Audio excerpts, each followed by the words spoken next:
Right, so method of joints. Welcome to my TED Talk on the method of joints for this particular question. You're probably not going to find it on YouTube or anything, but here we go.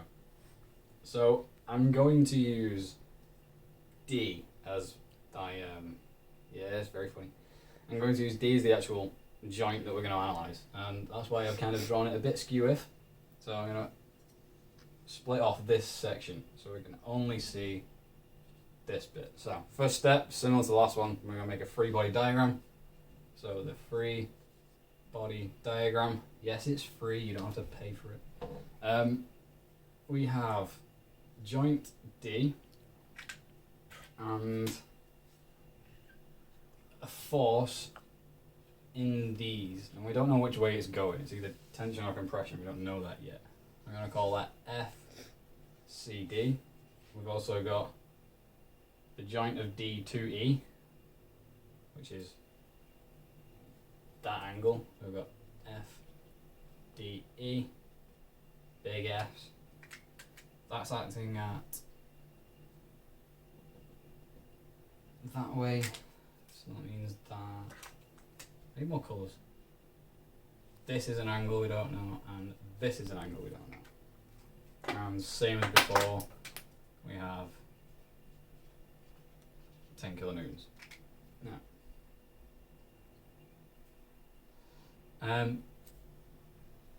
can I use a Sharpie on this? Will it rub off? No. Brilliant. So, leave that in there. Anyway, it's worth trying it. So, similar to last time, we need to maintain equilibrium. So that means everything's kind of staying still. We know that this massive truss stuck on a wall isn't just flying off into space, and we know that everything's perfectly fine as long as we resolve this problem. So, similar to last time, we're going to resolve. It's always purple for maths. We're going to resolve forces, and in the vertical direction, we've got the exact same things.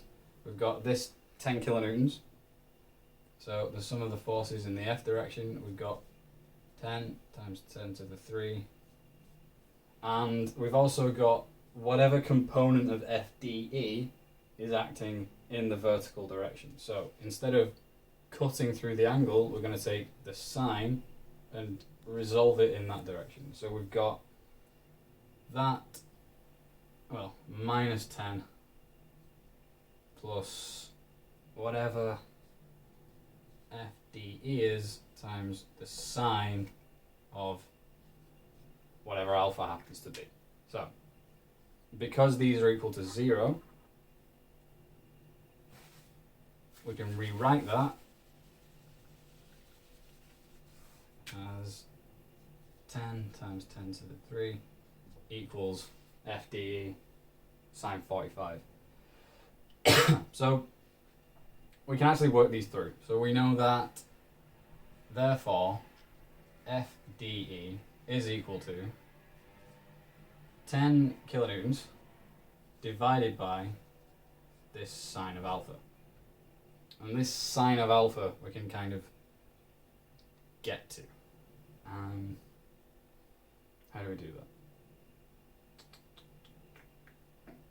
We can do that because we know all the lengths anyway. We know that was 2, that was 4, so triangle law says that will be 3. Yeah, close enough. Should be 3. So that then comes down to, is that still visible? Right. That then comes down to, actually, how do I do this? I can change that. I did it differently in my notes, but you don't know how to do that yet. I can change that and take 10 times 10 to the 3, which is my 10 kilonewtons originally, and times that by square root of 3 squared plus 2 squared over 2. And that all comes from my sine rule. So if I do that, I end up with 10 times 10 to the 3 times by square root of 3 squared plus 2 squared all over 2, which is similar to last time. What can I get rid of here? Probably nothing. Move you over there. That is equal to 18,027.76 newtons. So if you rewrite that, that's similar to what we had before, which is 18 kilonewtons is our reaction that way, which is great because that's the same answer as we got before. So hopefully we can do the exact same thing in the horizontal direction. So anyone take a picture of that? We'll finish writing it down. No? I can just pause it. Okay. So now we've got our 18. We're happy. We've verified or validated? Verified that answer. The one we got before. So method of sections should be the same as method of joints. Can we correct the mistake live on camera? Yeah. Okay. So next we're going to do the horizontal direction. So the only difference is instead of taking the sine of the angle, we're actually cutting through it. So cutting the angle, cosine. Hey. So if you're going through the angle, take a cosine. If you're going away from it, take a sine. Which is great.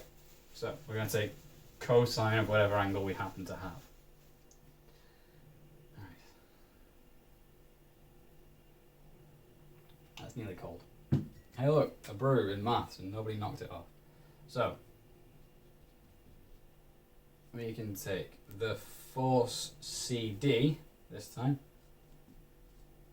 I should probably give myself more space.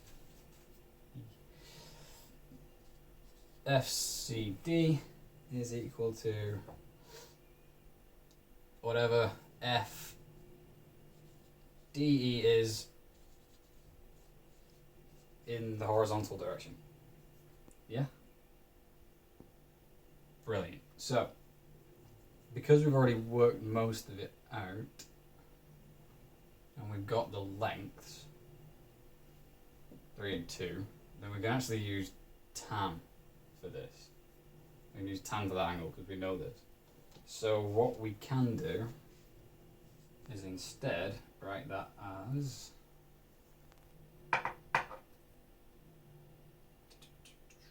whatever I had before. Forces. So we can take 10 times 10 to the 3 newtons times the inverse, why have I done a bracket there? Times the inverse tan of alpha, which comes down to 10 times 10 to the 3 times inverse tan of whatever this happens to be is at, it's not infinite. Infinite angles are bad. Alpha angles are cool. Inverse tan of that, which will be 3 over 2. So we can times that by 3 over 2, which gives us, well, 10 times 3 divided by 2. So that's 300 divided by 2. Oh look, 1500 newtons, which is 15 kilonewtons, which I think is what we got before. So that means that CD is tying them together, and this is acting as a strut for the force. So that's taking most of the force, so that's in tension, that's in compression. So we can take that out. So that's a bit quicker, but you can only really do it if you know where you're looking. So I would recommend for the portfolio, if I can find it. Hey look, Microsoft Teams. Yeah, I dropped the portfolio in Teams. So for the portfolio, I would probably recommend using sections, but this is just joints in case you're wondering how to do it. So for that question, if anyone's actually bothered to sit here for this entire badly edited video, probably, I don't know, I'm editing it. If anyone's actually made it this far, let's leak some stuff.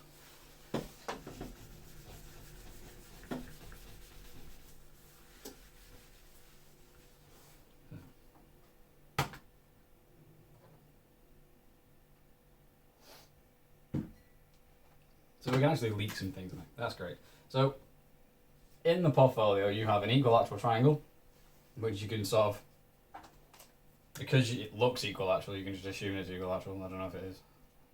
You can assume that these are all 60 degrees. No, you don't need the lengths.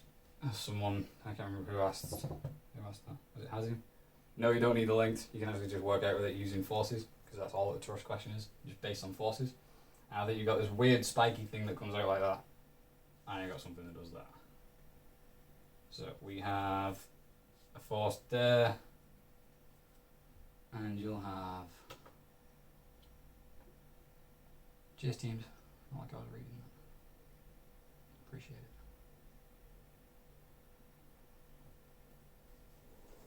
Oh, it does tell you it's equilateral. It also tells you that that's rotary and that's fixed. But it tells you that that's 75 degrees. I was using green triangles. I don't know why. That's 75 degrees. So, because you know that's 75 degrees and you know that that's 5 kilonewtons, that must be 60 because they all add up to 180, which means this, straight off the top of it, if you cut that off, that has to be 60 degrees. I'm not going to solve the question for you, I'm just going to give you a great start. So that must be 60. So this one, let's call it beta. So that means beta must equal 180 minus 60 minus 75, which is 45 degrees. So that has to be 45 degrees.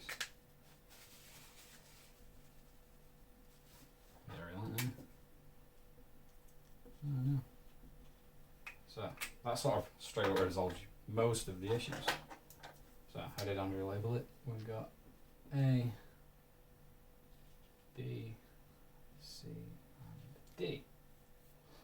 Great. So my recommendation is, given the very handy method of joints I've just given you, I would cut that off and do the method of joints straight there, which resolves both of these, which you can then use to resolve all these using method of sections, etc. etc.